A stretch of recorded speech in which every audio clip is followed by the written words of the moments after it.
Hello बच्चों, कैसे हो। मैं संतोष नाग सुपर कॉन्सेप्ट क्लासेस में स्वागत है। तो आज हम लोग क्लास 11th के इकोनॉमिक्स के एमसीक्यू करेंगे चैप्टर 1 के, जो चैप्टर नंबर 1 है कि अर्थशास्त्र क्या है। फुल एक्सप्लेन करेंगे एकदम। देखिए, वीडियो लंबा बन सकता है तो वीडियो में बने रहिएगा। टॉप 20 एमसीक्यू क्वेश्चन करेंगे। तो चलिए शुरू करते हैं। जिसे यहाँ पर प्रश्न है हम लोगों का, एक नंबर प्रश्न है यहाँ पर। एक नंबर प्रश्न है कि अर्थशास्त्र का जनक किसे कहा जाता है। 4 ऑप्शन आपको मिलता है। 4 ऑप्शन में से एक ऑप्शन सही होगा। ऑप्शन है ए है एडम स्मिथ, ऑप्शन बी है मार्शल, ऑप्शन सी है जेके मेहता, ऑप्शन डी है पिगू। तो अर्थशास्त्र का जनक किसे कहा जाता है? एडम स्मिथ को, यानी ऑप्शन नंबर ए यहाँ पर सही आंसर है। देखिए, ये वाला प्रश्न जैक में 2020 में पूछा था, यानी अगले साल इस प्रश्न को पूछा था। अगला प्रश्न देखते हैं। अगला प्रश्न इसमें 2 नंबर प्रश्न है। 2 नंबर प्रश्न इसमें है कि निम्नों में से कौन से आर्थिक क्रिया है। यहाँ पर 4 ऑप्शन आपको मिलता है। ऑप्शन ए है उपभोग, ऑप्शन बी है वितरण, ऑप्शन सी है उत्पादन, ऑप्शन डी है उपयुक्त सभी। तो आर्थिक क्रिया किसे कहा जाता है? आर्थिक क्रिया जिसका संबंध मानवीय आवश्यकता को संतुष्ट करने के लिए दुर्लभ साधनों के उपयोग से होता है। यह आवश्यक नहीं है कि आर्थिक क्रिया द्वारा हमें आय ही प्राप्त हो, आय का सृजन ही हो, लेकिन हमारे संतुष्ट होना चाहिए। तो आर्थिक क्रिया जैसे होता है उत्पादन, उपभोग, विनिमय, इसको आर्थिक क्रिया कहा जाता है। तो उपभोग ऑप्शन नंबर ए है, यानी आर्थिक क्रिया है। वितरण यानी विनिमय एक प्रकार का हुआ, यानी ये भी आर्थिक क्रिया है। उत्पादन ये भी आर्थिक क्रिया, यानी उपयुक्त तो सभी। ऑप्शन नंबर डी इसका सही आंसर होगा। अगला प्रश्न इसमें 3 नंबर है। अगला प्रश्न 3 नंबर कि कल्याण संबंधित परिभाषा किस अर्थशास्त्री ने दी। 4 ऑप्शन आपको मिलता है। ऑप्शन ए है एडम स्मिथ, ऑप्शन बी है अल्फ्रेड मार्शल, ऑप्शन सी है जेएम कीन्स और ऑप्शन डी है इरविंग फिशर। देखिए, अर्थशास्त्रों का अर्थ को लेकर अर्थशास्त्री एक मत नहीं थे। विभिन्न अर्थशास्त्रियों ने अर्थशास्त्रों को अलग अलग रूप में परिभाषित किया। जैसे ही हम यहाँ पर 4 अर्थशास्त्रियों के नाम बोलते हैं। जैसे एडम स्मिथ है, तो एडम स्मिथ ने धन संबंधित परिभाषाएं दी है। एडम स्मिथ ने धन संबंधित परिभाषाएं दी है। जैसे एक है मार्शल ने कल्याण संबंधित परिभाषाएं दी है। और एक है रॉबिन्स ने दुर्लभता संबंधित परिभाषाएं। और एक है सैमुअलसन ने विकास संबंधित परिभाषाएं दी है। जब भी अर्थशास्त्र की परिभाषा की बात आएगी, हम चारों अर्थशास्त्रियों का नाम बोलेंगे। धन संबंधित परिभाषाएं किसने दी है? एडम स्मिथ ने। कल्याण संबंधित परिभाषाएं किसने दी है? मार्शल ने। दुर्लभता संबंधित परिभाषाएं किसने दी है? रॉबिन्स ने। विकास संबंधित परिभाषाएं किसने दी है? सैमुअलसन ने। ताकि ये चीज़ बार बार बोलेंगे तो आप लोगों को याद हो जाएगा। तो यहाँ पर प्रश्न क्या था 3 नंबर का हम लोग का, कि कल्याण संबंधित परिभाषाएं किस अर्थशास्त्री ने दिए। तो कल्याण संबंधित परिभाषाएं किसने दी? अभी बात किए तो कल्याण संबंधित परिभाषाएं अल्फ्रेड मार्शल ने, यानी ऑप्शन नंबर बी यहाँ पर सही आंसर है। अगला प्रश्न देखते हैं। अगला प्रश्न 4 नंबर प्रश्न है कि अर्थशास्त्र सीमित साधनों का विज्ञान है, यह किसका कथन है। 4 ऑप्शन आपको मिलता है। ऑप्शन ए है सैमुअलसन, ऑप्शन बी है मार्शल, ऑप्शन सी है एडम स्मिथ, ऑप्शन डी है रॉबिन्स। तो अर्थशास्त्र सीमित साधनों का विज्ञान है। सीमित साधन यानी दुर्लभता संबंधित। तो दुर्लभता संबंधित परिभाषा किसने दी? रॉबिन्स ने। तो रॉबिन्स कौन सा ऑप्शन में है? ऑप्शन नंबर डी में, यानी ऑप्शन नंबर डी यहाँ पर सही आंसर है। अगला प्रश्न है यहाँ पर कि अर्थशास्त्र की कल्याण संबंधित परिभाषा किस अर्थशास्त्री द्वारा दी गई। 4 ऑप्शन आपको मिलता है। Option A Robbins, option B है जेके मेहता, ऑप्शन सी है मार्शल, ऑप्शन डी है सैमुअलसन। तो कल्याण संबंधित परिभाषाएं किसने दी? मार्शल ने, यानी ऑप्शन नंबर सी यहाँ पर सही आंसर है। धन संबंधित परिभाषाएं किसने दी? एडम स्मिथ ने। कल्याण संबंधित परिभाषाएं किसने दी? मार्शल ने। दुर्लभता संबंधित परिभाषाएं किसने दी? रॉबिन्स ने। विकास संबंधित परिभाषाएं किसने दी? सैमुअलसन ने। तो यहाँ पर कल्याण संबंधित परिभाषाएं किसने दी? मार्शल ने, यानी ऑप्शन नंबर सी यहाँ पर सही आंसर है। अगला प्रश्न यहाँ पर है। अगला प्रश्न 6 नंबर कि अर्थशास्त्र एक वास्तविक विज्ञान है, ये किसका कथन है। 4 ऑप्शन आपको मिलता है। ऑप्शन ए है पिगू, ऑप्शन बी है मार्शल, ऑप्शन सी है रॉबिन्स, ऑप्शन डी है बेब्रिज। तो अर्थशास्त्र एक वास्तविक विज्ञान है, ये कथन किसने बोला था? ये कथन बोला था रॉबिन्स ने। तो यानी ऑप्शन नंबर सी यहाँ पर सही आंसर है। अगला प्रश्न है यहाँ पर अगला प्रश्न है 7 नंबर।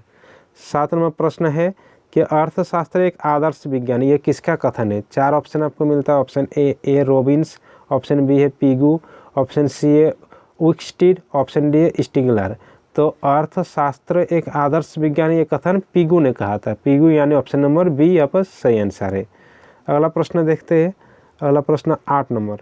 8 नंबर प्रश्न है कि अर्थशास्त्र विज्ञान एवं कला दोनों है, यह किसका कथन है? 4 ऑप्शन आपको मिलता है। ऑप्शन ए है एडम स्मिथ, ऑप्शन बी है मार्शल, ऑप्शन सी है रॉबिन्स, ऑप्शन डी है स्टिगलर। तो अर्थशास्त्र विज्ञान एवं कला दोनों है, यह कथन किसने कहा था? यह कथन मार्शल ने किया था, यानी ऑप्शन नंबर बी यहाँ पर सही आंसर है। अगला प्रश्न देखते हैं। अगला प्रश्न 9 नंबर। 9 नंबर प्रश्न है अर्थशास्त्र की आधुनिक परिभाषा को किस नाम से पुकारा जाता है? 4 ऑप्शन आपको मिलता है। ऑप्शन ए है धन केंद्रित, ऑप्शन बी है कल्याण केंद्रित, ऑप्शन सी है सीमितता केंद्रित, ऑप्शन डी है विकास केंद्रित। तो अर्थशास्त्र की आधुनिक परिभाषा किसे कहा जाता है? विकास केंद्रित की। विकास केंद्रित यानी ऑप्शन नंबर डी। तो ऑप्शन नंबर डी यहाँ पर सही आंसर है। देखिए यहाँ पर धन केंद्रित परिभाषा किसने दी है? धन केंद्रित परिभाषा दी है एडम स्मिथ ने। एडम स्मिथ ने।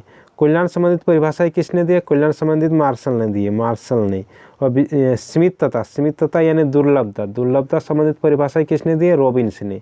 और विकास संबंधित परिभाषा किसने दी है? सैमुअलसन ने।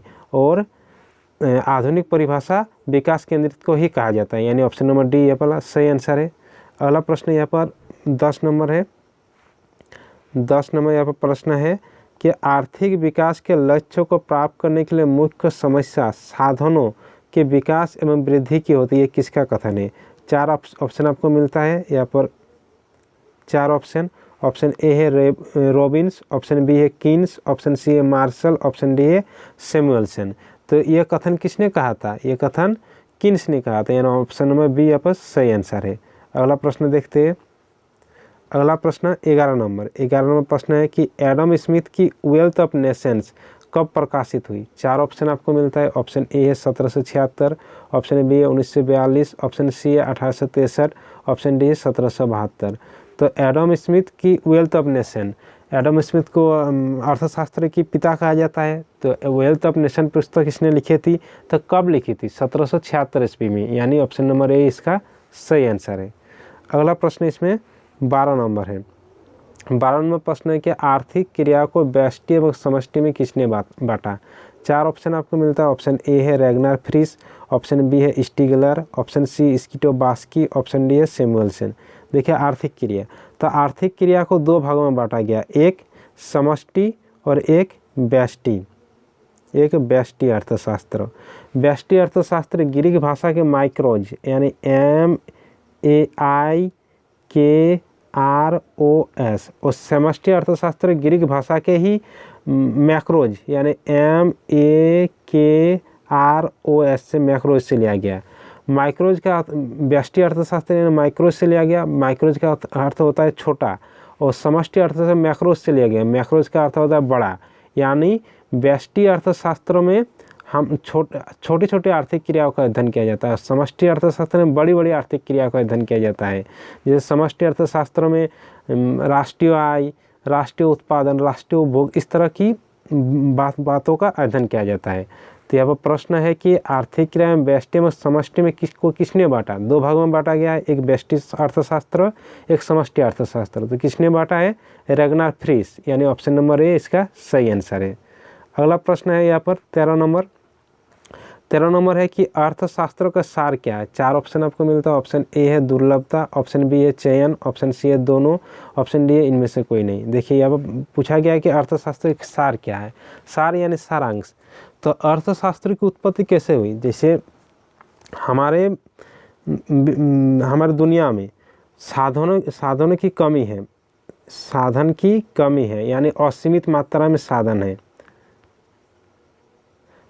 साधनों की कमी है यानी सीमित मात्रा में हमें साधन है, और हमारी आवश्यकताएं अनेक है। आवश्यकताएं अनेक है यानी असीमित आवश्यकता है।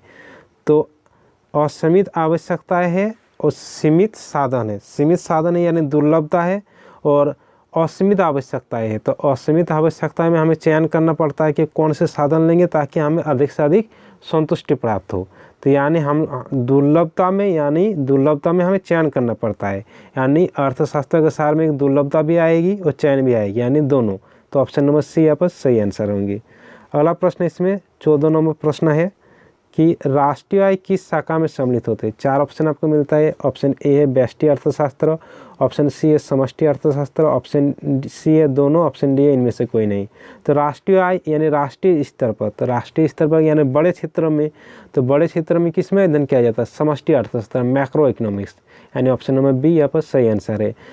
मैक्रो इकोनॉमिक्स में मैक्रो कहाँ से आया है, ग्रीक भाषा के मैक्रोज से, MAKROS से आया हुआ है, जिसका अर्थ आता है बड़ा, यानी राष्ट्रीय आय का अध्ययन किया जाता है समष्टि अर्थशास्त्र में। अगला प्रश्न इसमें है, अगला प्रश्न 15 नंबर है कि वेल्थ ऑफ नेशन पुस्तक के लेखक कौन थे। 4 ऑप्शन आपको मिलता है। ऑप्शन ए है सैमुअलसन, ऑप्शन बी है एडम स्मिथ, ऑप्शन सी है मार्शल, ऑप्शन डी है रॉबिन्स। तो वेल्थ ऑफ नेशन पुस्तक के लेखक किसने लिखे हैं, वेल्थ ऑफ नेशन पुस्तक एडम स्मिथ ने, यानी ऑप्शन नंबर बी यहाँ पर सही आंसर है।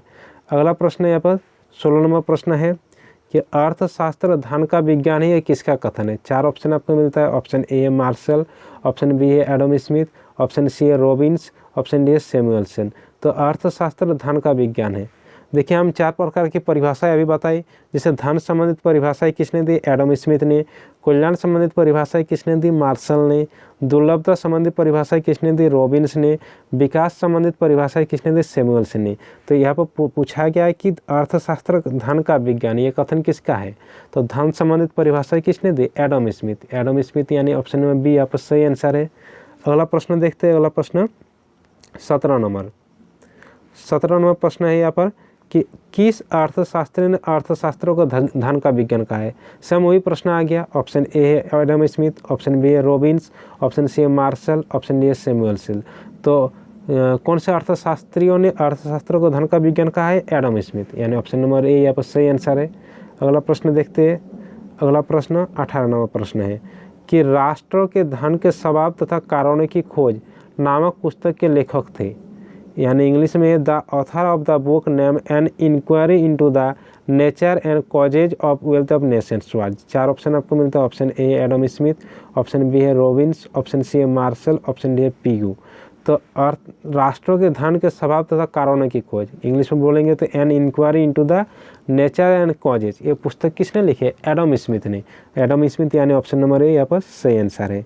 अगला प्रश्न यहाँ पर 19 नंबर प्रश्न है।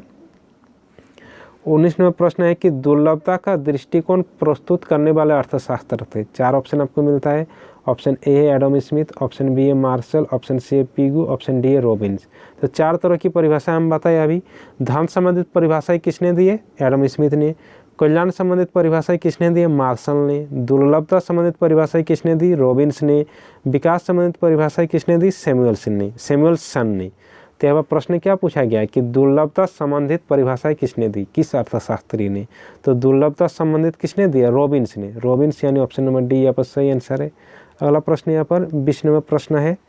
20 नंबर प्रश्न है कि विकास संबंधित अर्थशास्त्र की परिभाषा किसने दी। 4 ऑप्शन आपको मिलता है। Option A Adam Smith, option B है JB से, ऑप्शन सी है मार्शल, ऑप्शन डी है सैमुअलसन।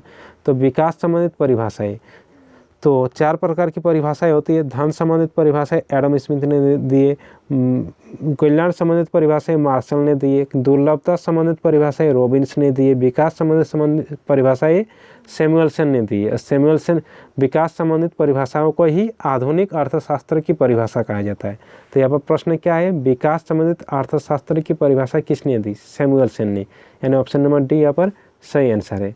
तो आज हम लोग का 20 क्वेश्चन कंप्लीट हो चुका है। जल्द ही मिलते हैं सेकंड चैप्टर के साथ।